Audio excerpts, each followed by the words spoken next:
The gavel had not yet fallen, and already the room felt like a held breath.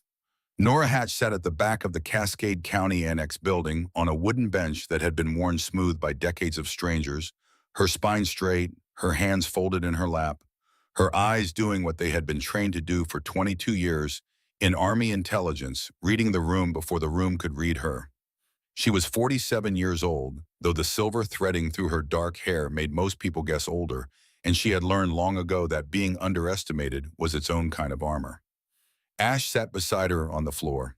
He was 9 years old and enormous, a German shepherd, whose coat was the color of winter ash silver and gray, and pale cream, thick and double-layered, the fur around his muzzle bleached almost white with age. His amber eyes moved slowly around the room with the unhurried confidence of an animal that had never once in its life been the most dangerous thing in any space it occupied because it always had been.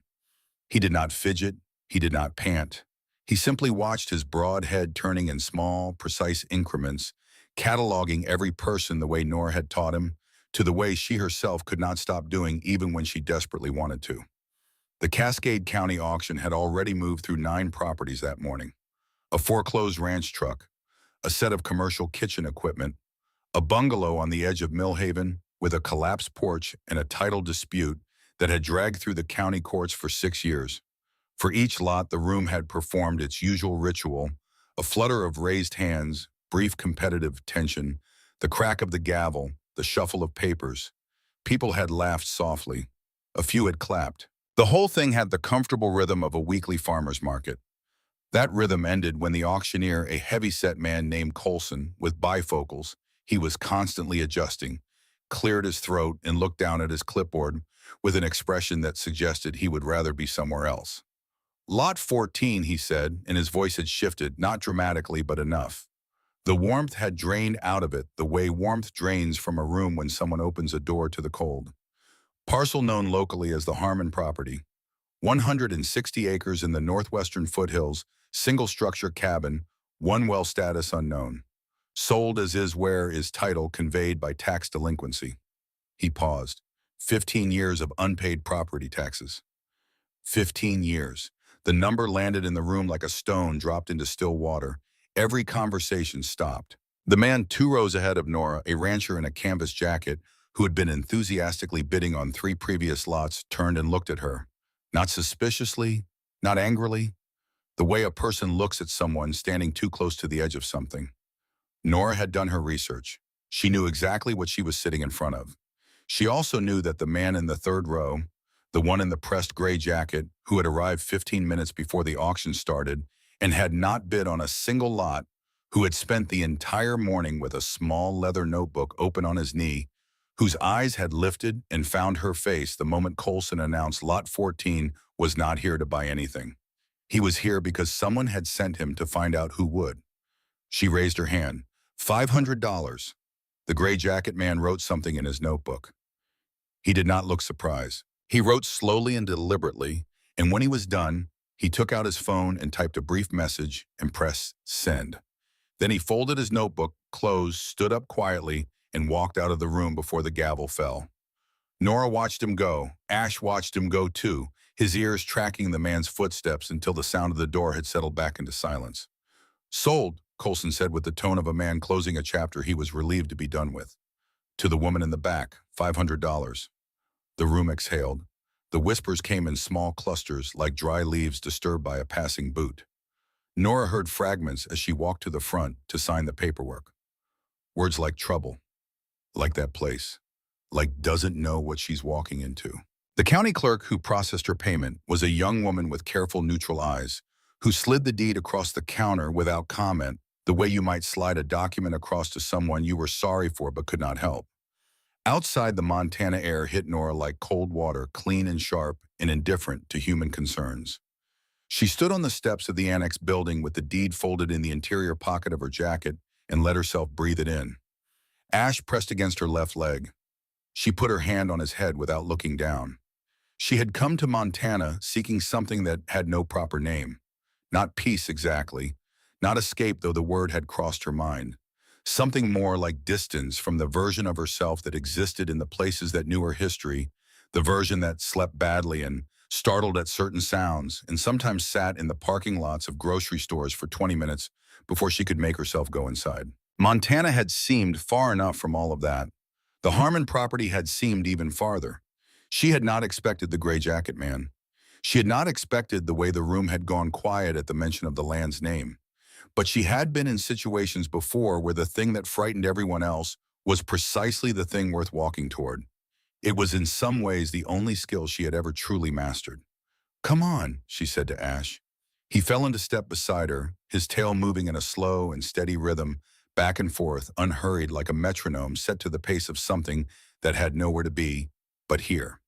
They walked to her truck, a 2009 Chevy that had seen better decades, and she opened the passenger door, and he climbed in without being asked because he had been doing this for 2 years, and routine was the architecture of trust. She needed supplies before heading out. There was a general store on the main street of Millhaven that she had passed twice since arriving in the county. Its sign was weathered and its paint was peeling in long strips, and it had the particular look of a business that had survived not because of ambition, but because of stubbornness which Nora respected. A small bell rang when she pushed the door open. The interior smelled of sawdust and lamp oil, and the faint sweetness of dried fruit, and behind the front counter, an old man was arranging something on a shelf with the unhurried precision of someone with nowhere else to be. He was perhaps 70, with a face that had been shaped by decades of outdoor work, creased and sunburned, and permanently squinting even indoors. He wore a canvas apron with the name Earl stitched across the breast pocket in faded blue thread. He looked at Ash first the way most people did, and his expression softened in the particular way that large, silver-furred dogs tend to produce in elderly men. "Afternoon," he said. "What can I help you find?" Nora pulled a short list from her jacket pocket. "Padlock, lamp oil, coffee. If you have a splitting axe handle, that too." Earl moved around the counter with the practiced efficiency of a man who had spent 40 years knowing where everything was.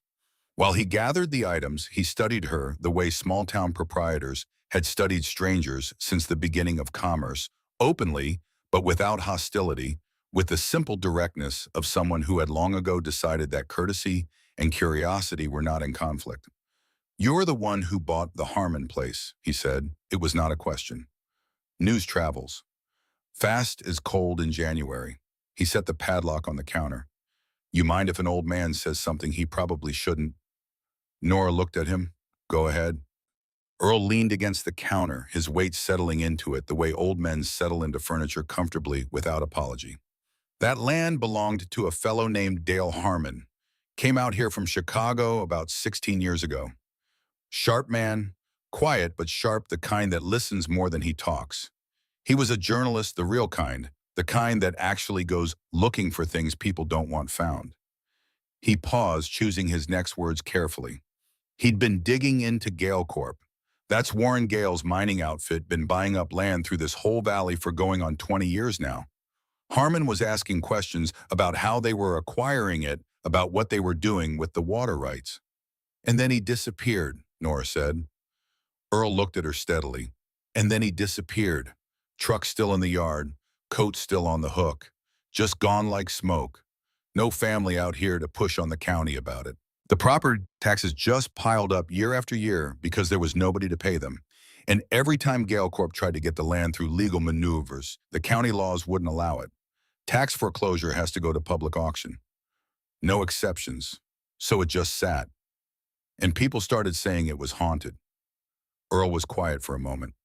People started saying what they needed to say to keep from thinking too hard about what actually happened to him. He picked up the lamp oil and set it next to the padlock. "Gale Corp's got long arms in this county, miss. Long arms and a long memory. That man in the gray jacket this morning, I saw him park out front of the auction an hour before it started. I know his face. He works for Gale's legal team out of Missoula." Nora absorbed this without expression. "He didn't bid." "No, he wouldn't. The law's clear about corporate entities in tax foreclosure auctions. They can't participate directly, but they can watch and they can make calls." He slid her items toward her. "I'm not trying to frighten you. I just think you deserve to know what you bought is all." Nora paid for her supplies. At the door, she stopped without turning around. "Harmon," she said. "What was he like as a person?" Earl was quiet for a moment. Decent. The kind of decent that gets you killed sometimes in places where decency costs something. His voice had roughened slightly. He deserved better than whatever happened to him. Nora nodded once and walked back out into the cold.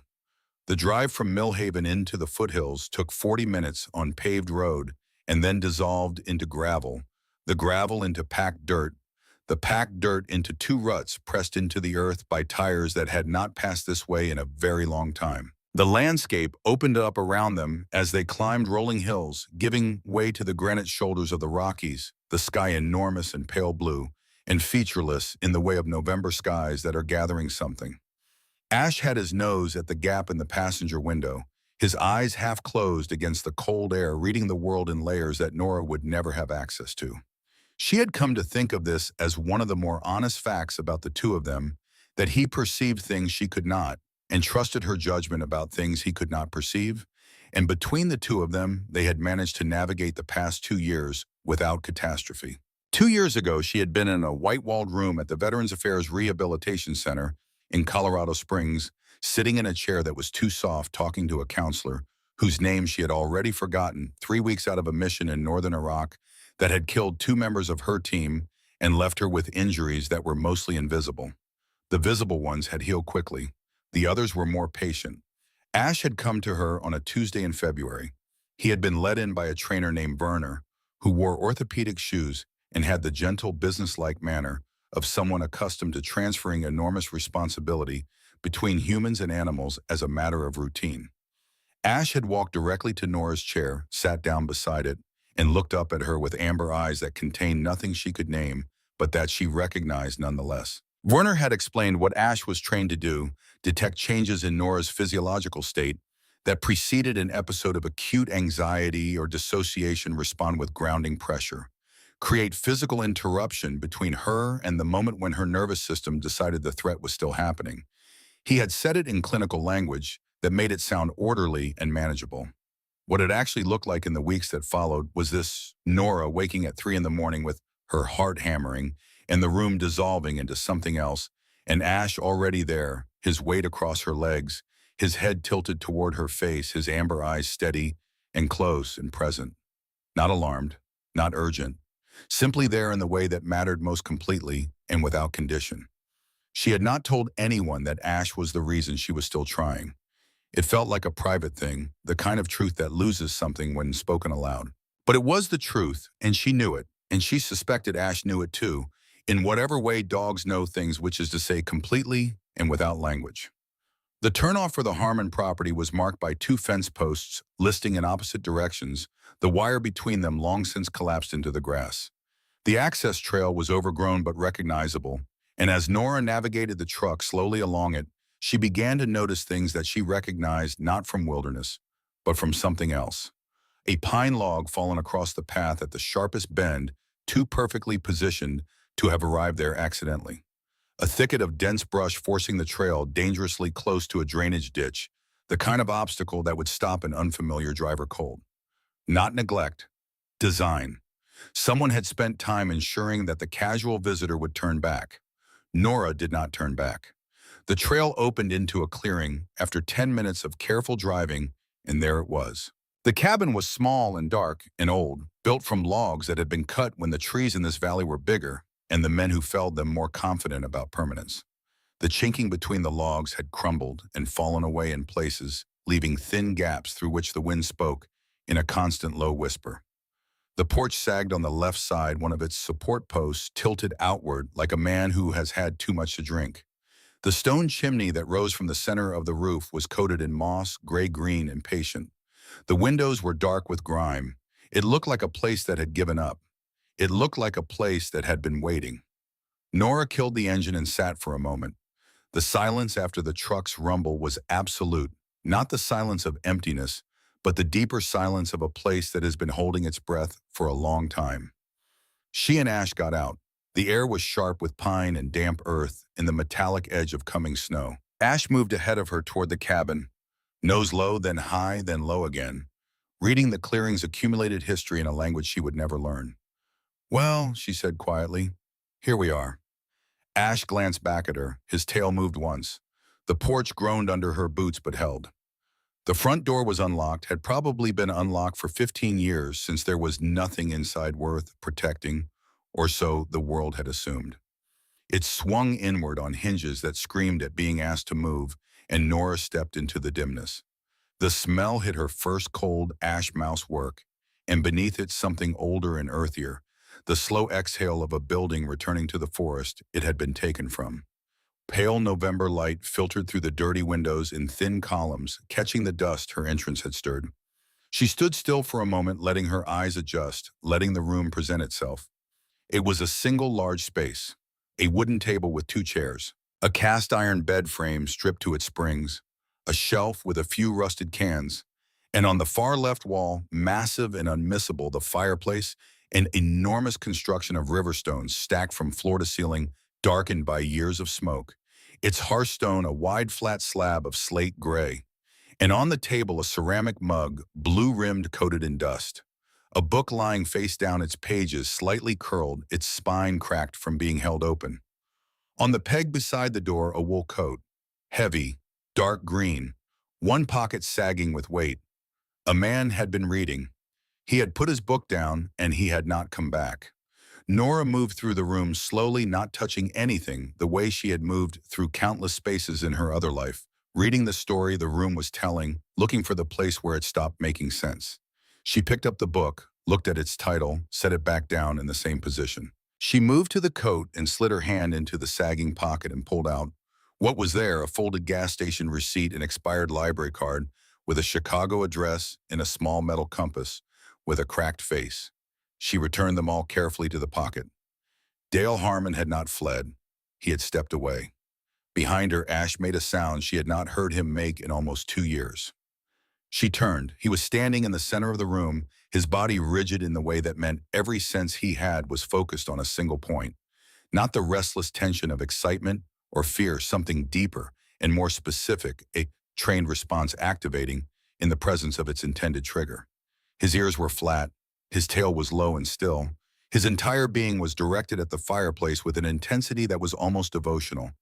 Then he moved toward it, not fast, deliberate, his paws placed carefully, his nose working at the gaps between the hearthstones. He let out a low sound from deep in his chest, something between a whine and a groan. He pressed his nose into the seam where the hearth met the floor. Nora stood very still. She had seen this twice before, once in a basement in Fallujah, once in a storage facility outside Kirkuk. Both times what followed had mattered enormously. She crossed the room and crouched beside him. Up close, she could see what she had not been able to see from a distance, that the central stone of the hearth, a large rectangular slab of slate, approximately 2 feet by 3 feet, was surrounded not by the same crumbling, sandy mortar as the rest of the structure, but by something darker. Something with a slight give to it where mortar would be brittle. Something that had been colored and textured to look like the surrounding material, but was not, was instead a carefully applied seal of hardened pitch, worked into the joint and then disguised with a layer of fine ash and dirt. It was not a floor. It was a door. Nora put her hand flat on the stone. It was cold and solid and gave no indication of what lay beneath it. She looked at Ash. He looked back at her, his amber eyes steady and close. And in them, she saw the same thing she had seen in that rehabilitation center room in Colorado Springs.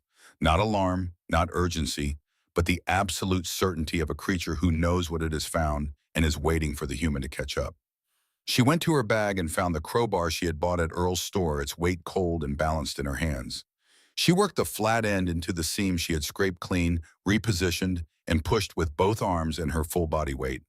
For 30 seconds, nothing happened. Then a sound low and grinding and reluctant, like something waking from a very long sleep, and the edge of the stone lifted a 1/4 inch. She worked around the perimeter. Her arms burned. The room was cold, but she was sweating. Ash had sat back on his haunches and was watching with the patience of an animal that has already done its part. With a final tearing screech that filled the cabin and echoed off the log walls, the stone came free. She dragged it sideways across the floor, its weight enormous, its bottom surface dark with the residue of years. It landed with a concussion that shook the windows. Nora held the lantern she had lit 10 minutes earlier over the opening. Below was a cavity 4 feet deep, its walls lined with carefully stacked stones, its floor dry and level. A secret room built by someone who had understood that secrecy requires craftsmanship. Nestled at the bottom without ceremony were two things. The first was a military surplus metal box, dark green, the kind used for ammunition storage or sensitive documents. Its latch was sealed with a strip of weatherproof tape that had dried and cracked with age. The second was a stack of 6 leather-bound notebooks, bound together with a length of faded twine. Ash moved to the edge of the opening and looked down, then sat back. His tail moved once slowly with the particular quality of satisfaction she had come to associate with a job completed. Nora lowered herself into the cavity and lifted both objects out. She set them on the table. She stood looking at them for a moment. The light outside had changed the pale blue of afternoon, becoming something grayer, the first fine particles of snow beginning to tap against the windows. The temperature was dropping. She could feel it through the cabin walls. She opened the metal box first. Inside, organized with the precision of a man who had learned that evidence means nothing if it cannot be understood, were sealed glass vials containing dark liquid samples, each labeled in a small, neat hand, with a date and a set of GPS coordinates. Small canvas bags of soil samples similarly labeled. A rolled topographical map of Cascade County, with locations circled in red ink, 14 of them all clustered near remote water sources, high mountain springs, tributary streams, the headwaters that fed the valley below. Beneath the map, a sealed envelope containing a stack of laboratory reports from an independent testing facility in Bozeman. The dates on the reports ran from 2007 to 2008.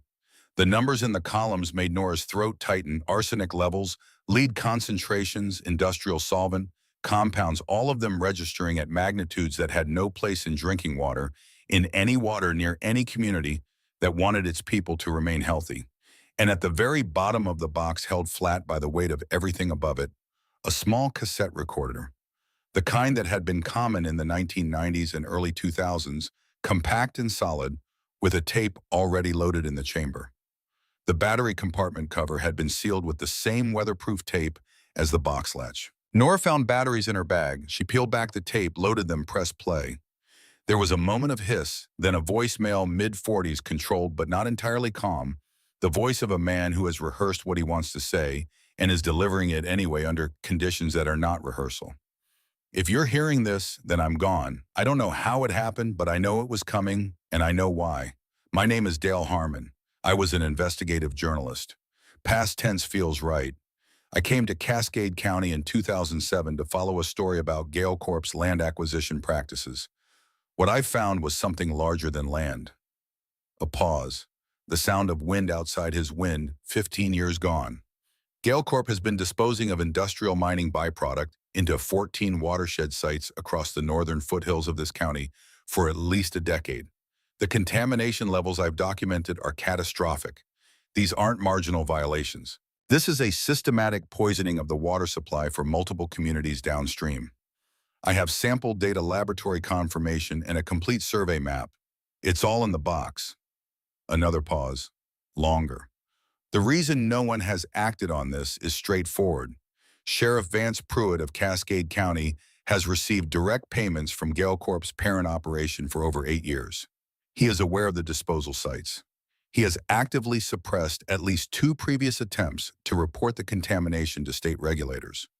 Above him, providing political cover at the state level, is Senator Harlan Dykes, who has served on the Senate Natural Resources Committee and has blocked federal oversight of mining operations in this region for 3 consecutive terms.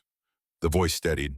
I am leaving this here because it is the safest place I have. I do not trust the mail. I do not trust the phones. I have reason to believe my correspondence is being monitored. If I can get out of here, I will retrieve this and bring it to a federal contact I have in Billings. If I cannot get out of here, a breath, then whoever finds this is now carrying something important. I'm sorry for that. I genuinely am. A long silence, just the hiss of the tape. There is a dog that comes around the east side of the property, gray like ash from a coal fire, smart eyes. She has been checking on me, I think in her own way. I've been calling her Ash. It makes the quiet less quiet. Click. The tape ran on in silence. Nora sat very still for a long time. The snow was falling in earnest now, the window light turning white and diffused the wind beginning to assert itself against the cabin's old walls. She was stranded for the night, possibly longer. She knew this with the practical clarity of someone who has learned to assess situations without the luxury of wishful thinking. She was also, she understood, no longer simply a woman who had bought cheap land to be left alone. A knock at the door would have been theatrical. What came instead was headlights, two white beams sweeping across the dirty windows, the sound of a vehicle she did not recognize, its engine straining against snow that was already beginning to accumulate. Ash was on his feet before she had registered the sound, consciously moving to face the door, his body dropping into the low forward stance that she had come to associate with assessed threat. She moved the box and the notebooks back into the hidden cavity. She did not reseal it fully, not enough time, but she pulled the hearthstone most of the way back into place and scattered ash from the fireplace grate across the seam. By the time the vehicle had parked and a door had slammed and heavy boots were crossing the porch, there was nothing to see but an empty cabin and a woman sitting at a table with a cup of cold coffee and a guy who was watching the door with quiet, absolute attention. The knock was heavy, official. Nora opened the door 4 inches. The man on her porch was large, broad-shouldered, heavy-jawed, wearing the winter coat of the Cascade County Sheriff's Department. He was somewhere in his mid-50s, with a thick mustache and small dark eyes that did not match his easy smile. Behind him, the snow was coming down in sheets, thick and fast. His vehicle was a county-issue SUV, its emergency lights off. "Evening," he said. His voice was friendly in the practiced way of men who have learned that friendliness is a useful tool. "Sorry to disturb you. I'm Sheriff Vance Pruitt. Heard the Harmon parcel finally transferred today. Wanted to make sure the new owner hadn't run into any trouble settling in." Nora looked at him. Behind her, she heard Ash produce a sound she had never heard him make before, not a bark, not a growl, but something lower and longer, a sound that seemed to come from somewhere older than training, from some ancestral register of warning that required no translation. "That's quite a dog," Pruitt said, his smile not quite reaching his eyes. "He knows his own mind," Nora said. "Mind if I come in for a minute? Get out of this wind." Nora opened the door. Pruitt stepped inside and did what she had expected him to do, swept the room with eyes that were working harder than his smile. He moved toward the fireplace to warm his hands, which gave him a reason to stand near it, to look at it, to register whether anything about it had changed. She watched him do this without appearing to watch. His eyes traveled the hearthstone, the seams, the ash scatter. They rested there for 1 second longer than they should have. "Finding everything all right," he said, turning back to her. "Place is in pretty rough shape. Hard to imagine someone choosing it. I like rough shapes."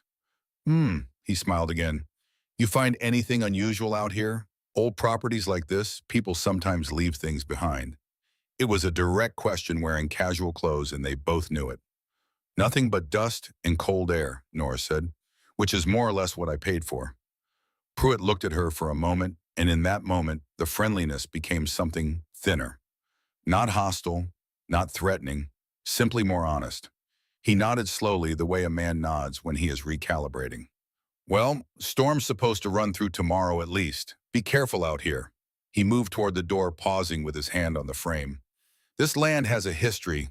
Best not to go digging around in the past." After he had gone, after the sound of his engine had dissolved into the wind and the dark, Nora pulled on her coat and walked out into the storm. The snow was mid-calf and still falling, the cold absolute and bright. She circled her truck, slowly brushing accumulated snow from the body and the tires with her sleeve. The front 2 tires were fine. The rear passenger side was fine. The driver's side rear tire had been cut. Not torn, not punctured by road debris. Cut a single clean incision in the sidewall, placed at the exact angle for a slow, irreversible leak. Professional, deliberate. The work of someone who had done this before and wanted the message to be unmistakable. You are here, you are isolated, and we can reach you whenever we choose. She stood in the blizzard for a long moment, the snow settling on her shoulders and her hair, the cold working into her fingers. Then she turned and swept her flashlight slowly along the tree line to the north of the clearing, following the edge of the pines from east to west. She found what she was looking for near the northwestern corner, a second set of boot prints in the fresh snow, distinct from Pruitt's, approaching to within 30 feet of the cabin's north wall and then retreating back into the trees. Different tread pattern, different stride length. Pruitt had not come alone. While the sheriff occupied her attention at the front door, someone else had been standing in the dark at the side of the cabin watching and waiting. Two of them, working in coordination. She had stood in worse. She had stood in places where a slashed tire and a shadow in the tree line would have been welcome news. She looked back at the cabin at the single rectangle of warm light in the dirty window, where Ash's silhouette was visible against the glow watching for her. She thought about a man who had put a book down and not come back. She thought about a cassette tape in a hidden room, a voice speaking to a future it could not see. She thought about a gray dog that had checked on him in the quiet, and about another gray dog 15 years later who had found what he had left behind. Nora walked back through the snow toward the light. She had come to Montana to disappear. She had bought instead a reason to be found. The night passed in layers. Nora slept in short intervals on the sleeping bag she had unrolled near the hearth, her back to the hearthstone, the hidden cavity sealed beneath her. Ash slept against her side or appeared to sleep. She had learned that his stillness was not always rest, that even in the deepest quiet of the early morning hours, he was processing the world through senses she did not share, his ears, making their small adjustments to sounds. She could not hear his chest rising and falling with the patient rhythm of a creature that has learned to conserve itself between necessary moments. She read the notebooks by lantern light when she could not sleep, which was most of the time. Dale Harmon had been a precise and methodical man. His handwriting was small, and even the kind developed by someone who had spent years taking notes in cramped conditions, courtrooms, press galleries, the back seats of cars parked outside buildings where things were happening that someone did not want documented. The first notebook was largely observational. He had arrived in Cascade County in the spring of 2007, drawn by an anonymous tip about irregular land transactions in the northern foothills, and had spent his first week simply learning the shape of the place, its people, its economics, the informal hierarchies that governed a rural county, far from the attention of anyone who might care about such things. He had noticed Gale Corp early. It was impossible not to. Warren Gale's mining operation had been expanding through the valley for nearly 2 decades, acquiring parcels through a combination of purchase, legal pressure, and what Harmon carefully described as the kind of patience that only institutions with deep pockets can afford. The company's public posture was straightforward: mineral extraction, responsible land management, economic development for an underdeveloped region.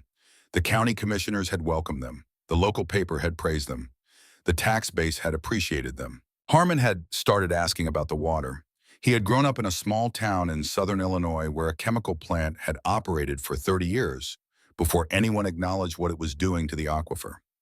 He knew the shape of that particular silence, the studied incuriosity of officials, the selective blindness of neighbors who needed their jobs, the slow accumulation of illness that got attributed to other causes because attribution required someone to look directly at the thing.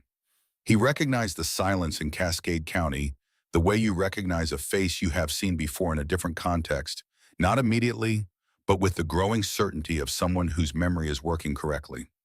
By the autumn of 2007, he had begun collecting samples. He drove to the headwater sites in the early mornings before the light was full, wearing waiters working quickly, labeling each vial with coordinates and date and the depth at which the sample had been taken. He sent the first batch to a laboratory in Bozeman under a name that was not his own and paid in cash. The results had come back in 3 weeks. He had written in the notebook, "The numbers are not ambiguous. There is no interpretation of these figures that does not constitute a serious and ongoing threat to public health." Someone knows. Someone has always known. The campaign against him had begun that same autumn. Reading about it now by the light of a storm that had not existed when he wrote these words, Nora felt the particular anger of someone encountering injustice at a safe temporal, remove the anger of knowing how it ended while reading the part where he still thought he might win. A county inspector had arrived without warning, citing complaints about a septic system. There was no record of the complaint. He had been issued a fine and given 30 days to correct a violation that the inspector could not specify precisely. 3 weeks later, a second inspector had appeared, different department, same energy, to report that his chimney did not meet current code standards. The chimney had been built in the 1960s and had stood without incident since before either inspector was born. A property line dispute materialized from documents that had not existed in the county records 2 months prior. His mail began arriving late and occasionally opened. His phone developed an intermittent quality that he noted without paranoia, but with the technical specificity of a man who knew what a tapped line sounded like. "They are not trying to silence me," he had written. "They are trying to exhaust me. Bureaucratic attrition. Bury me in paper and process until I run out of money or will, and then the land becomes delinquent by default, and eventually it comes back around to them through channels that look entirely legal. It is a slow and patient form of theft. It requires no violence. It requires only time and the cooperation of men with official titles." The final notebook entry was dated October 14th, 2008. It was shorter than the others, written in a hand that was slightly less controlled, the letters pressed harder into the page. "I am leaving this here tonight because I do not believe I will have another opportunity. They have become less patient. Someone has decided that the timeline needs to accelerate. I have seen Pruitt's vehicle on the access road twice this week. Cal Brent was at Earl's store when I went for supplies yesterday and watched me the entire time I was there without speaking. There is a difference between surveillance and something else, and I have been in enough difficult places to know which one I am looking at now. If you find this, the water is still poisoned. It has been poisoned for a decade, and it will continue to be poisoned as long as these men hold their positions. The evidence in the box is complete and legally sound. Get it to the FBI field office in Billings, not to anyone in this county, not to state regulators whose appointments go through Senator Dyke's office. Federal, only federal. There is a gray duo who has been keeping me company. I've been calling her Ash. She showed up in September and has been checking on me from the tree line most mornings. This morning she came all the way to the porch and sat with me while I had my coffee. Smart eyes, good company. I hope someone is taking care of her." Nora closed the notebook. The lantern light was steady. The storm moved against the cabin with a sound like a river. Ash was awake now, his head up, watching her face with the focused attention he reserved for moments when her body was telling him something her face was not. She put her hand on his head. "I know," she said. The storm did not lift until the following afternoon, and by then Nora had read every notebook twice and memorized the topographical map with the precision that 22 years of intelligence work had made involuntary. She had also, in the gray hours of early morning, built a small fire in the hearth and dried her boots and made coffee with the grounds she had bought at Earl's store, and had sat with the warmth and the smell of it and thought about a man who had sat in this same chair with the same smell in the air and had not known how little time he had left. The snow had stopped. The world outside was white and silent and unbearably beautiful in the way of landscapes that have no interest in human suffering. She was hauling firewood from the stack beside the cabin, working the circulation back into her hands when the vehicle appeared. It came up the access trail without difficulty, which told her it had done this before, knew the log obstacle at the bend, knew the drainage ditch moved through the obstacles with the ease of familiarity. It was a black pickup truck, new and enormous, its finish reflecting the snow-white sky with the kind of indifferent perfection that expensive things achieve. It pulled into the clearing and stopped, and the man who stepped out of it was a precise match for what the vehicle implied. Warren Gale was in his late 50s, tall and broad across the shoulders, in a way that had once been physical and had since become architectural, the remnant structure of a man who had been powerful in an active sense and was now powerful in a different, more settled sense. His jacket was a dark charcoal that cost more than Nora's truck. His boots were clean despite the snow, which meant he had put them on after arriving, or he simply did not walk in places that would dirty them. His hair was silver, carefully maintained. His face was composed in a way that required effort. She could see the effort, which meant he had not expected to need it. He moved toward her with the bearing of a man accustomed to arriving on property that was not yet legally his, but that he considered his in the more important sense. "Ms. Hatch," he said. His voice was warm and modulated and had been used to saying things to resistant people for a long time. "My name is Warren Gale. I apologize for dropping by without calling ahead. The storm had us all pinned down." He smiled. It was a good smile, professionally deployed. "I wanted to introduce myself and have a direct conversation, which I prefer to the alternative." Nora set down the firewood. Ash had materialized from around the side of the cabin and was standing 3 feet to her left. Not growling, simply present, a gray weight in the snow-white air, his amber eyes on Gale with the unblinking focus of an animal that has already made an assessment. "I'm listening," Nora said. Gale's eyes moved to Ash and then back to her, the smile not wavering, but something behind it recalibrating. "I'll be direct. My company, Gale Corp, has been working on a development project in this valley for several years. This parcel is integral to that project. I'd like to buy it from you. I'm prepared to offer $50,000, which is, as I think we both know, considerably more than the property is worth by any conventional measure. It would represent a significant return on a very modest investment." The number was obscene. That was the point. An obscene number was supposed to produce a particular response in a person. Gratitude, or at minimum, the social awkwardness of refusing something generous. It was designed to reframe refusal as ingratitude rather than judgment. "No," Nora said. Gale paused. "I don't think you have had time to consider." "I've considered it." A silence. The wind moved through the pines with a sound like distant conversation. Gale's composure did not crack, but it shifted the way ice shifts in the moment before it breaks, not visible yet, but audible to anyone listening carefully. "Ms. Hatch." His voice had dropped one register, the warmth replaced by something flatter and more honest. "I've done business in this county for 20 years. I know how things work here. I know who the people are that make decisions, and I know the kind of complications that can arise for someone who is new to a community and doesn't yet understand its dynamics. I would genuinely hate for you to experience those complications unnecessarily." "I appreciate the concern," Nora said. "I'm not sure you do."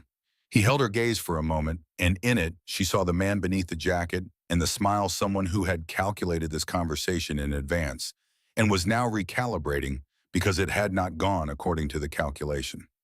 Some investments turn out to be more trouble than they're worth. I've watched that happen to people out here. I'd rather it not happen to you.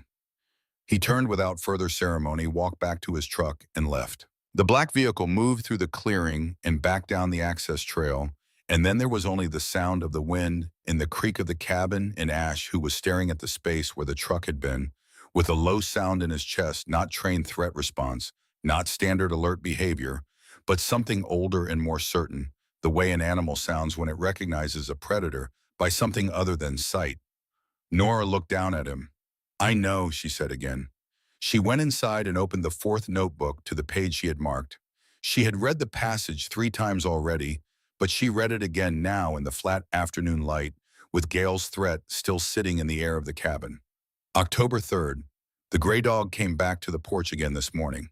She's been doing this every 2 or 3 days, appearing at the tree line and moving closer by degrees, as if she is conducting her own survey of whether I am trustworthy enough for proximity. This morning she came all the way to the steps. She sat there for almost an hour while I worked. I have been calling her Ash because of her coloring. She is the precise gray of a cold fire silver, and pale, with eyes that are too intelligent to belong to something that cannot speak. I don't know who she belongs to. She doesn't wear a tag. She simply arrives and stays for a while and leaves, and somehow the days she comes feel more manageable than the days she don't. Nora looked at Ash. He had settled on the floor beside her chair, his chin resting on his forepaws, his eyes closed in the particular way that meant he was not sleeping, but resting, trusting her to hold watch for a while. He was 9 years old. A German Shepherd's average lifespan was 11 to 13 years. Dale Harmon had written about a gray dog 15 years ago. It was not possible that this was the same animal. And yet, she thought about the way he had walked directly to that hearthstone, not exploring, not investigating, walking to it with the directness of an animal returning to a known location. She thought about the way he had looked up at her when the stone was finally clear, the satisfaction in his amber eyes that had seemed less like the completion of a task and more like the closing of a very long circle. It was not the same dog. The same dog would have been impossible. But something about the recognition in those eyes, something she could not account for with training or instinct or any of the frameworks she had built for understanding him, suggested that if the world had a sense of proportion, if justice had a mechanism she did not understand, then some part of what Dale Harmon had trusted to the gray and silver air of this valley had found its way through whatever passage such things travel into the animal resting at her feet. She understood that this was not a rational thought. She had it anyway. Ash opened, one eye looked at her and closed it again. She put the notebook down and turned her attention to the back wall of the cabin, where the night's next problem would most likely arrive. Ash woke her at just past midnight, not with sound, with motion, the sudden absence of his warmth against her side, the immediate change in the room's quality that told her he had moved with purpose rather than restlessness. She was fully awake in the way she had been fully awake in the mornings of her operational years, the transition from sleep into alert so fast it left no seam. He was at the back window. His body was in its lowest posture, weight forward, absolutely still. He was not making a sound. That was the thing that focused her most sharply, not a growl, not a whine, but the total silence of an animal that has decided noise would compromise something important. She moved to him, staying low, and looked through the grimy glass. Nothing visible. Snow trees, the darkness between them. But Ash's attention was absolute and directed, and she had learned to treat that as data of the highest quality. Then a shape, not in the clearing but at its edge near the southeast corner where the tree line came closest to the cabin. A figure moving with the deliberate care of someone who was trying not to be noticed, which meant they had not yet understood that the dog had already noticed them. She watched the shape for 40 seconds. It moved with training, low profile, controlled footfalls, pausing to assess before each advance. This was not a frightened opportunist. She doused the lantern and moved in darkness. She had learned darkness in places where it lasted for days, and forgetting where you were could kill you. And she moved through it now, the way she had moved then, without hesitation, by memory, and touched the cabin's geography already mapped in her. She took up a position behind the wooden table which she had moved earlier in the day, for exactly this reason, placing it at the angle that gave her a clear line to both the front door and the back window. She had not done this consciously. She had done it the way she did most things related to threat management, automatically without drama, because preparation done quietly in advance is always preferable to improvisation done urgently too late. The back window moved. Ash produced a sound so low it was felt more than heard, a vibration in the floor that was a precise calibration of warning controlled targeted enough. It had an immediate effect. The window stopped moving. A moment of absolute silence. Then the front door. A scrape, a click, the sound of a pick, working a lock, competent, practiced, not fast but sure. The padlock she had bought at Earl's store was good quality, but it was not designed for this. The door swung open 2 inches, and through those 2 inches came a cold draft in the shape of a person pausing at the threshold, reading the darkness inside. Nora read the shape. Male, 5'10" or 11, heavy through the shoulders. Not Gale, too lean. Not Pruitt, different posture. She filed this information quickly and completely. She fired once into the doorframe, not at the figure, 2 inches to the right of it. The crack of the shot in the confined space was enormous, and the muzzle flash lit the room for an instant, and in that instant she saw the face, young, maybe 35, a ski mask pushed up to show shocked eyes, the hand going to something at his belt. Ash moved. He crossed the room in a single explosive surge, all forward weight and controlled speed, and drove his shoulder into the back of the man's knees with the precision of an animal that has practiced this until it requires no thought. The intruder's legs buckled. His gun arms swung wide. He hit the floor hard, his shoulder catching the doorframe, his hand losing whatever it had been reaching for. Before he had processed what had happened, Ash was on his forearm, not tearing, not shaking, simply holding the jaws locked with the precise and final grip of an animal that has been trained to end the conversation here and wait for further instruction. The man made a sound that was mostly surprise. He did not move. "How many outside?" Nora said. Her voice was level, which was not equanimity. It was the particular tone that comes from being so focused on the operational requirements of a moment that everything extraneous has been suspended. The man said nothing. Ash tightened fractionally. "How many?" "2. It came out broken. "In the trees, they'll have heard the shot." "Tell them to hold," he called out. His voice carried none of the professional composure his approach had suggested. There was a moment of silence from outside, and then nothing, no response, no acknowledgement. Either they were holding or they had already decided on their next move, and the silence was the pause before it. Nora kept her position. Ash kept his. She waited. The footsteps in the snow came after 2 minutes, not toward the cabin, but away from it, the sound of 2 people moving back through the tree line with less care than they had used coming in. Retreating, not permanently, regrouping. She looked at the man on the floor. His clothing was practical and dark. Nothing that identified him, nothing with a logo or a label. The radio clipped to his jacket was a compact tactical unit. She unclipped it. The channel was open. She held it near her ear and heard in the static and the wind noise a voice she recognized. Vance Pruitt, calm and clipped. Pull back. Not tonight. We'll wait for the next window. A brief pause. Then the same voice, a different call. She's not going anywhere in that truck. Let the storm do the first part. She set the radio down. She let Ash release the man's arm. He sat up slowly, cradling it. He looked at her not with anger, but with the expression of someone who has made a professional assessment and arrived at a conclusion. He does not enjoy the conclusion that he has been on the wrong end of a better preparation. You should go, Nora said. He went. She bolted the door and stood in the dark cabin with Ash at her side, thinking about what she had just heard. Let the storm do the first part. She was isolated. Her truck was out of commission. The access road would be impassable by morning. They did not need to come at her again tonight. They simply needed to wait.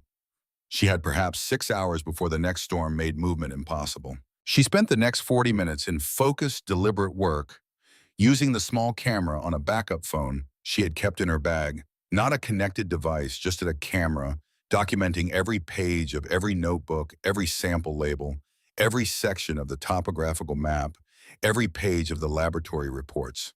231 photographs in total stored on a memory card the size of her thumbnail. She returned everything to the cavity. She sealed it with the same pitch and ash disguise it had worn for 15 years. She pressed the hearthstone down until the seal held. Then she slept for 3 hours light and alert, with ash pressed against her side and the memory card in the front pocket of her shirt close to her sternum, warm with her body heat. At 4:30 in the morning, 2 hours before first light, Nora Hatch and Ash walked out of the cabin into the dark. The snow had stopped, and the temperature had dropped to the kind of cold that sharpens the mind by making every other consideration irrelevant.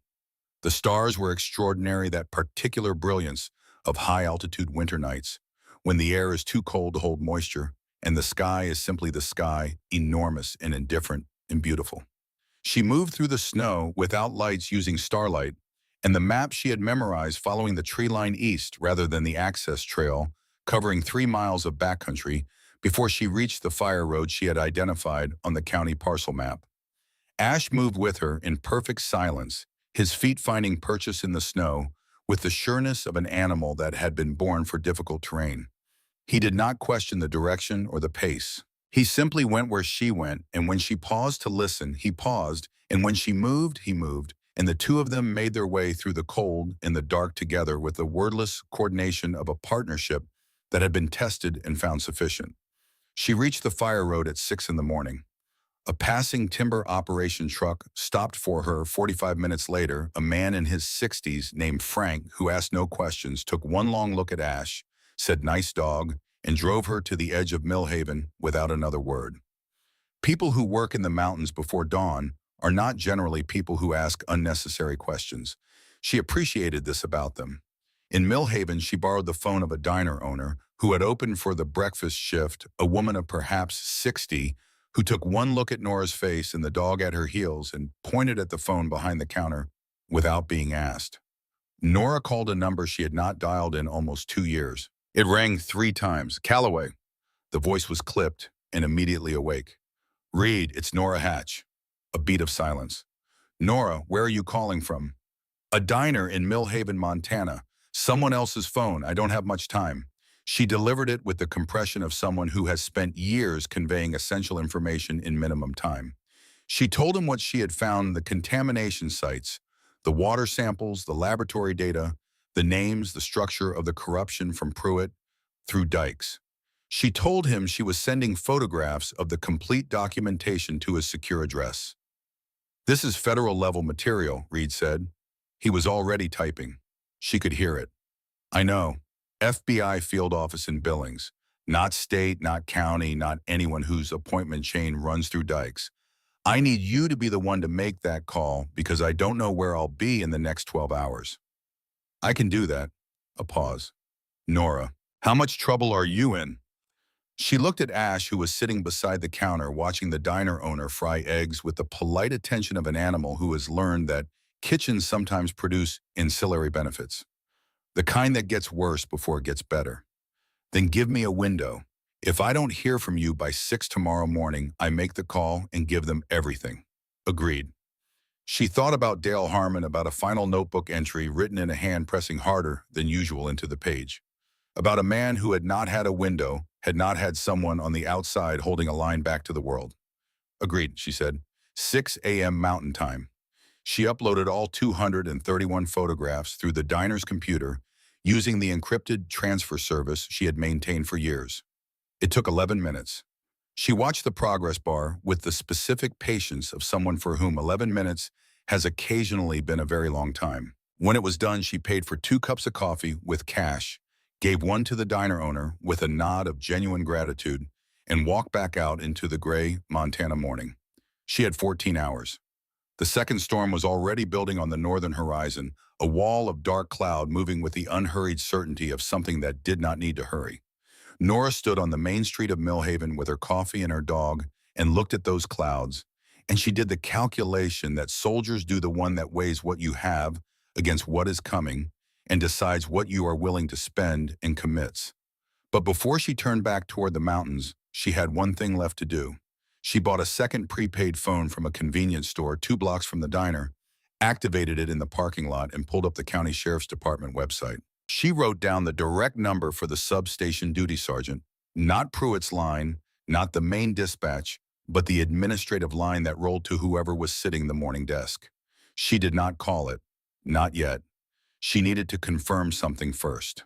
She drove to the north end of Millhaven, to the intersection of Route 9 and the county maintenance road, and parked. She had been here once before 2 days ago when she had studied the county map. From this position, with the compact binoculars she kept in her pack, she had a clear line of sight down Route 9 for approximately a mile and a half. She was here because the tactical radio she had taken from the intruder was still transmitting on Pruitt's frequency, and because, just before she had left the cabin that morning, she had heard a brief fragment of a call she had not included in her report to read 3 words in a voice that was not Pruitt's higher-pitched younger saying, "Checking the road now," before the channel had gone quiet. She waited 18 minutes. Then a county patrol vehicle appeared on Route 9 moving north from the direction of the Millhaven substation, not running lights or sirens, traveling at the unhurried pace of routine patrol. It slowed as it approached the turnoff for the fire road she had used that morning. The driver's window came down. A man leaned out and looked at the road surface, looking at tire tracks in the morning snow, she understood, looking for evidence of where she had gone and how she had gotten out. The face was younger than Pruitt's. She recognized the build from the previous night, the same broad shoulders, the same deliberate way of moving. Deputy Cal Brent, the man who had stood in the dark beside the cabin while Pruitt knocked on her door. The second set of footprints, the other half of the operation. The patrol vehicle sat at the turnoff for 2 minutes, then moved on. Brent had not found what he was looking for. Her tracks on the fire road had been partially obscured by the new snowfall in the hours before dawn. So, it was the entire department, not just Pruitt acting alone with a corrupt superior. The substation itself was compromised, which meant there was no local option, no county resource, no badge and cascade that could be trusted. Dale Harmon had understood this. He had written it in his final entry. Federal, only federal. She lowered the binoculars. Now she understood completely, and now she could go back. She turned back toward the mountains. Ash fell into step beside her, his shoulder brushing her knee, steady as the ground beneath them. Together they walked back toward the fire road, back toward the thing that needed finishing, carrying between them the weight of a truth that had waited 15 years for someone willing to carry it.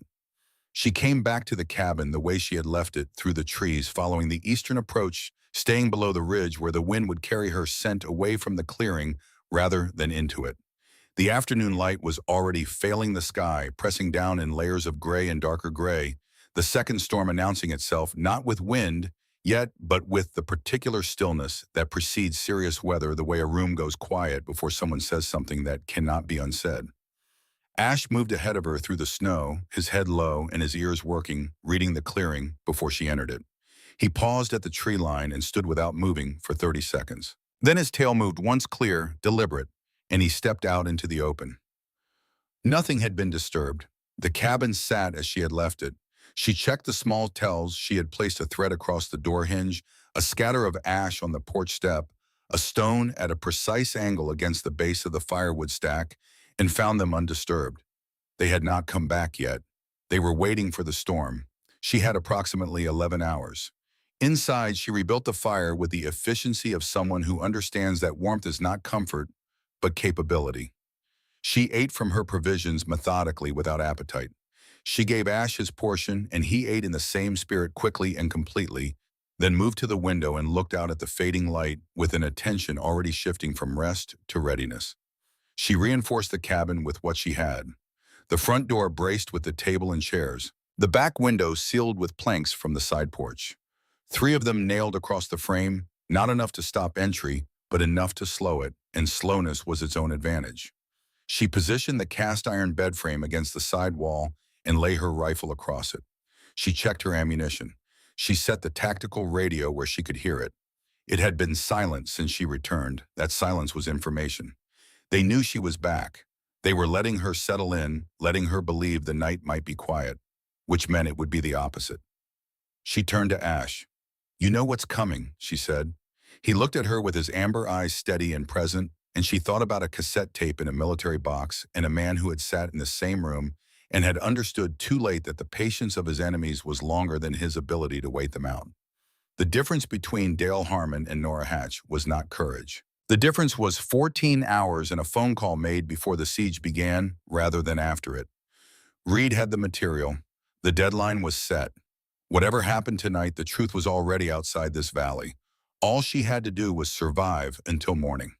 She sat in the chair with her rifle across her knees, and Ash settled on the floor beside her, and they waited for the dark to become what it was going to become. It came at 11:17. Not from the front. The people coming tonight had assessed her once and recalibrated once, and now they were coming with the adjustments applied. Ash registered at first the subtle elevation of his head, the ear rotation she had learned to read as precisely as a compass bearing pointing southeast, toward the back of the cabin, toward the dense stand of spruce that crowded closest to the rear wall. She moved to the bed frame without a sound. 3 minutes passed. She heard nothing over the wind. Then, almost inaudible, almost indistinguishable from it, the soft, systematic working of metal against the wood at the base of the rear window. They were prying the planks loose from outside, one nail at a time, with a tool designed for exactly this. She let them work. The first plank came free, then the second. She heard controlled breathing now, the breathing of someone managing exertion and adrenaline simultaneously. The third plank gave and the window swung inward, and a shape came through it in the practiced way of someone who had done this before, low and fast landing in a controlled drop gun, hand leading sweeping toward the fire. She had banked it to embers. The room was dark. Her position was against the side wall outside the geometry he was expecting. Ash took 3 running steps and drove his full weight into the side of the man's knee. A different angle than 2 nights before, lateral, this time targeting the joint, the impact efficient and complete. The man went sideways, his gun skidding across the floorboards, and before he could orient himself, Ash had his wrist in the locked, immovable grip that needed no reinforcement. The man had been ready for the cabin. He had not been ready for the dog. Nora crossed the room and put her rifle at the correct angle. "How many outside?" she said. He answered without the pause she might have expected. 4. Gale is with them. He came himself this time. He's not staying in the truck. No. The voice had the edge of someone who had moved past protest into the bare practicality of his situation. He said this was the last window, that after tonight the storm would be too bad to move in or out for 2 more days, and by then, he stopped. "By then I'd have made contact with someone," Nora said. "He's right about that." She zip-tied his wrists and moved him to the corner. Ash settled beside him with the patient finality of an animal whose job is complete and who is now simply maintaining the result. She returned to the window. Outside, through the gap where the planks had been, 4 shapes were moving into the clearing from 3 different angles, spreading to reduce the effectiveness of a single defensive position. A basic tactical spread that told her these were not security personnel or hired intimidation. These were people who knew what they were doing, and standing at the edge of the clearing, slightly back from the others, in a coat that cost more than the building behind her, warned Gale. Not hiding, the posture of a man supervising the resolution of a problem that had gone on too long present because his presence communicated something that this was personal now that the patience of institutions had been replaced by the urgency of one man who had run out of other options. The first rush came at the front door. Two of them hit it together, and the table and chairs held for 4 seconds long enough for her to move back to the front position, long enough to discharge one round into the space above the doorframe. The rush stopped. A brief exchange outside. They were recalibrating again, and that recalibration cost them time, which was all she needed. She looked at the tactical radio. Pruitt's frequency.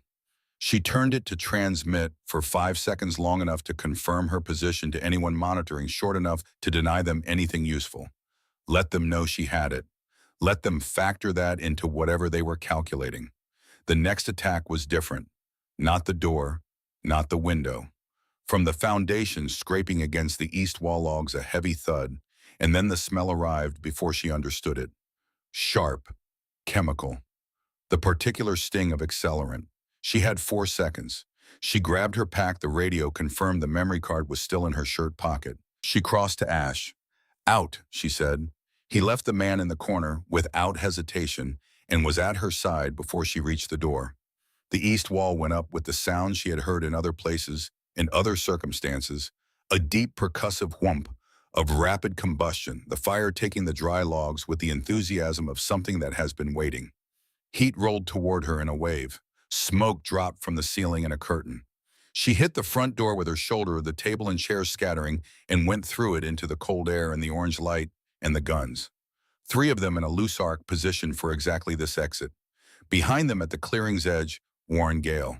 He had not moved. He had the affect of a man who has done this before, the flat, steady composure of someone who has stopped registering individual moments and feels only the overarching necessity. Nora stopped 3 feet from the porch. The cabin burned behind her with the sound of a waterfall. The accumulated dryness of 100 Montana winters fed the fire from inside the logs, surrendering all that stored warmth at once. The light was enormous and orange, filling the clearing as thoroughly as daylight. Everyone could see everyone. The stone chimney stood in the center of the inferno, unburning, unmoved, its river stones sealed together by 100 years of honest mortar, indifferent to the fire consuming everything around it.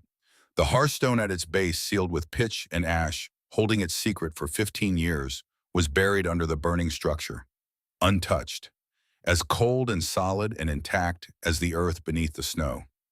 "Ms. Hatch," Gale's voice carried easily over the fire's roar, "the evidence is burning. There's nothing left to protect. You can walk away from this tonight."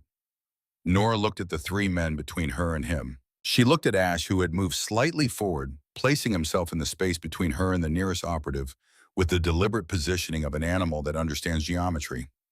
She looked at the chimney. "The evidence isn't in the cabin," she said. Gale's expression did not change immediately. The change came in increments, the way ice changes, first the surface, then the depth, the whole structure shifting beneath what the eye can see. "It's under the hearth," Nora said, "in a military-spec metal box rated for sustained temperatures above 1,000 degrees. Dale Harmon was careful with the things he wanted to last."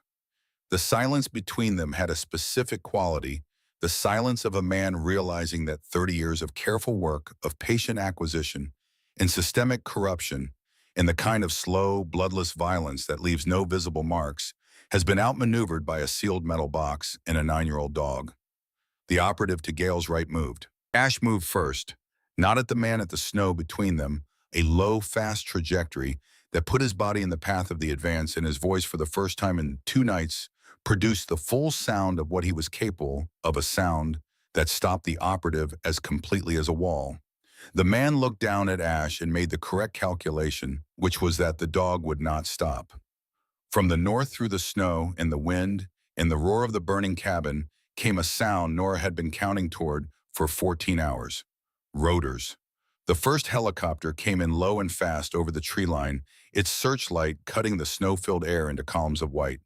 Montana State Police markings. It was followed 12 seconds later by a second aircraft, larger, darker.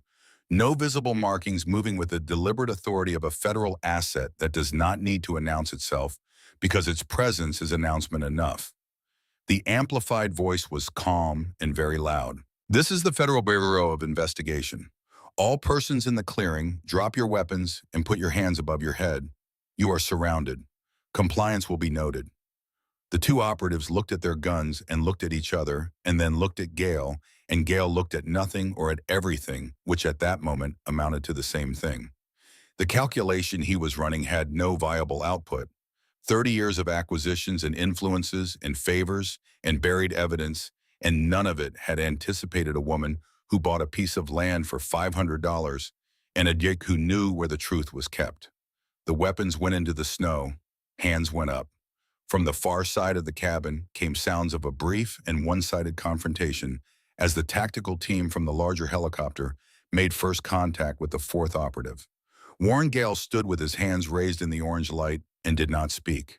Whatever he might have said had been superseded by events. Ash came back to Nora's side. She put her hand on his head and he leaned into it, and neither of them moved until the first agents had crossed the clearing and established control of the scene, because there had been enough motion for one night. The agent who reached her first was a tall woman in a tactical jacket who introduced herself as Special Agent Dina Marsh, Montana Field Office. She had the focused, efficient manner of someone doing exactly what she had trained to do and finding that it matched. Reed Calloway contacted our billings office at 11:45 last night, she said. The material he transmitted was sufficient for a warrant by 2 in the morning. We've had assets moving since 4. She looked at the chimney still standing at its center, unmoved. He said to tell you the deadline was 6 a.m., but that he wasn't waiting until 6. Nora said nothing. She was looking at the sky where the rotors of both aircraft had settled into a hover, and the searchlights were illuminating the clearing with the flat, thorough light of accountability. He also said to tell you he's been following Gale Corp's paper trail independently for the past 2 years. Marsh looked at her. He said you'd understand what that means. Nora understood what it meant. It meant that Dale Harmon's work had not been alone in the world. The thread he had pulled from this valley had been found and picked up by someone else before she had ever arrived. What she had carried out of that cabin and through 3 miles of backcountry snow was not the beginning of something, but the completion of it. Reed had been looking for the evidence. She had found it. Dale Harmon had made sure it could be found. Ash had made sure she was the one who found it. The fire was dying now, the cabin's structure collapsing inward in a series of heavy sounds, the orange light diminishing. What remained standing solitary and unchanged in the center of the ruin was the chimney, those river stones sealed together by someone who had built for the long term, surrounded by embers, radiating heat, but not burning, not yielding the permanent record of a structure that had once been a home and was now something more. Marsh led her to the periphery where a field medic was working and gestured for her to sit, which Nora did, because her legs had decided that sitting was now appropriate and had made this decision without consulting her. Ash pressed against her left side, and she kept her hand on him, not for his benefit, but for hers, and felt him steady and solid and warm in the cold air. Reed Calloway arrived 40 minutes later in a rental SUV, escorted in by a state trooper. He looked older than the last time she had seen him, not aged, but marked the way people get marked by years of work that matters to them. He had a voice recorder in his hand, but he put it away when he saw her face. He sat down in the snow beside her without ceremony. The box, he said, still in the hearth cavity. The structure will be cold enough to access it by morning. He nodded. The lab reports alone are enough to indict. The contamination data predates Gale Corp's last compliance filing by 6 years. There's going to be a federal environmental investigation that runs for at minimum 2 years. And Dykes. Dykes is already having a difficult morning, Reed said. I made 2 phone calls before the FBI one. I've been building a file on the senator's connection to Gale Corp's licensing approvals for 8 months. The material you sent me filled the gap I couldn't fill. He paused. Dale Harmon identified the contamination sites. He documented the payment structure between Gale and Pruitt. He could not prove the connection to Dykes because the financial relationship was routed through a private land trust that took me 8 months and 3 sources to trace. He looked at the chimney. He was close, though. He was very close. Northar thought about the final notebook entry, a man pressing hard into the page with his pen running out of time and knowing it. He would have gotten there, she said. Yes, Reed said. I think he would have. They sat in the snow in the orange fading light and did not speak for a while. Ash had his head across Nora's knee, and she could feel his breathing steady and slow, the long exhalation of an animal whose work is finished and who is resting in the particular way of creatures that know the difference between a pause and an ending. Sheriff Vance Pruitt was arrested at his home in Millhaven at 5:47 in the morning by two federal agents who did not call ahead. Deputy Cal Brent was taken from a gas station on Route 9 at approximately the same time. Warren Gale was already in federal custody. The operative from the cabin had been transported for medical attention and was cooperating in the frank and comprehensive manner of someone who has assessed his situation and found it unambiguous. Senator Harlan Dykes would be indicted 7 weeks later. The indictment would cover 11 counts. The most significant involved the deliberate obstruction of federal environmental oversight over a period of 14 years. None of that had happened yet on the morning when Nora sat in the snow beside the ruins of the Harmon cabin. On that morning, there was only the aftermath, the cold, the light coming up slowly in the east behind the mountains, the federal agents moving through the clearing with the systematic efficiency of a process that had been set in motion and could not be stopped. Reed spoke eventually. You could go anywhere. This story is going to be national, probably international given the environmental angle. Anyone would want to hear this from you directly. Nora looked at the chimney. It was standing in the gray morning light, the fire completely out. Now the stones darkened with smoke, but solid, genuinely, permanently solid, the way things built with care and intention are solid. The hearthstone beneath it was intact. She knew this the way she knew her own hands. She looked at Ash. He was watching her with his amber eyes patient and present, his silver-gray face tipped slightly upward. There was no urgency in him. There was only the quality she had come to rely on more than she had ever relied on anything, the quality of an animal that is completely and without condition, where it is doing what it is there to do, asking nothing in return except the same presence from her. She thought about a rehabilitation center in Colorado Springs and a dog who had walked directly to her chair and sat down without introduction, as if the arrangement had already been agreed upon somewhere she had not been present for. She thought about a trail through backcountry snow at 4:30 in the morning and the way he had moved beside her without hesitation. She thought about a hearthstone and the dark cavity beneath it and the amber eyes that had looked up at her when the stone came free, patient and satisfied, and somehow impossibly familiar. She thought about a man who had sat on this porch with a coffee cup and a gray dog at the edge of his property and had found the silence less quiet for her presence. She thought, I am not the first person this land has given a reason to stay.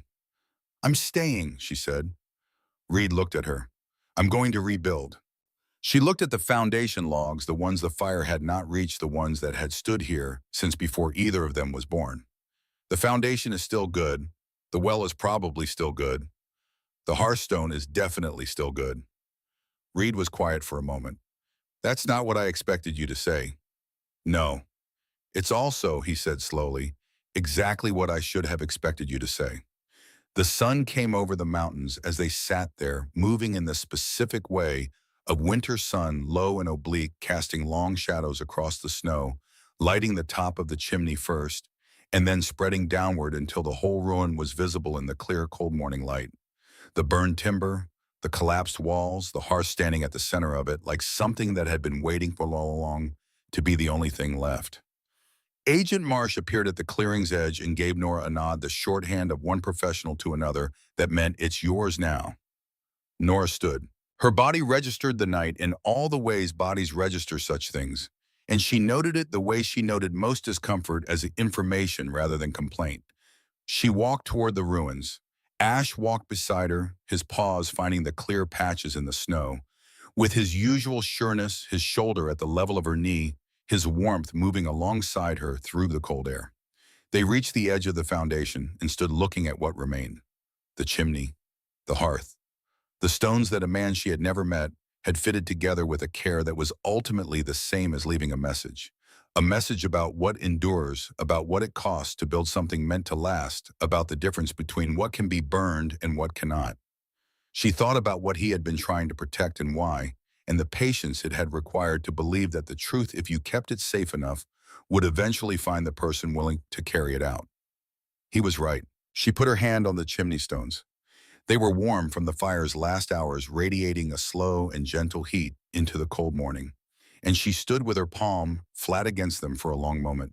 The way you stand with your hand on something that has been through something difficult and come through it. Ash sat beside her and looked up at the chimney with his amber eyes, and then looked at her, and in his expression was the thing she had been trying to name for 2 years, the quality she had found in that rehabilitation center room and had been trying to find a language for ever since. It was not loyalty, though it contained loyalty.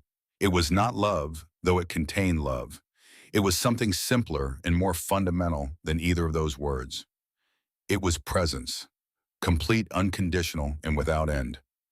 She looked down at him. He looked up at her. "All right," she said. "Let's see what we've got to work with." He stood, and his tail moved in the slow, steady rhythm she had come to think of as his natural heartbeat, and together they turned toward the morning. The mountains were bright with new snow. The sky above them was the hard, clear blue of a day that had no further agenda. Somewhere under the hearthstone, sealed in the dark and the cold, a metal box held the last testimony of a man who had trusted the future was something important and had been proven right. The chimney stood, the dog stayed close, and Nora Hatch, who had come to Montana to disappear, stood in the ruins of someone else's unfinished work and began to think about what she was going to build.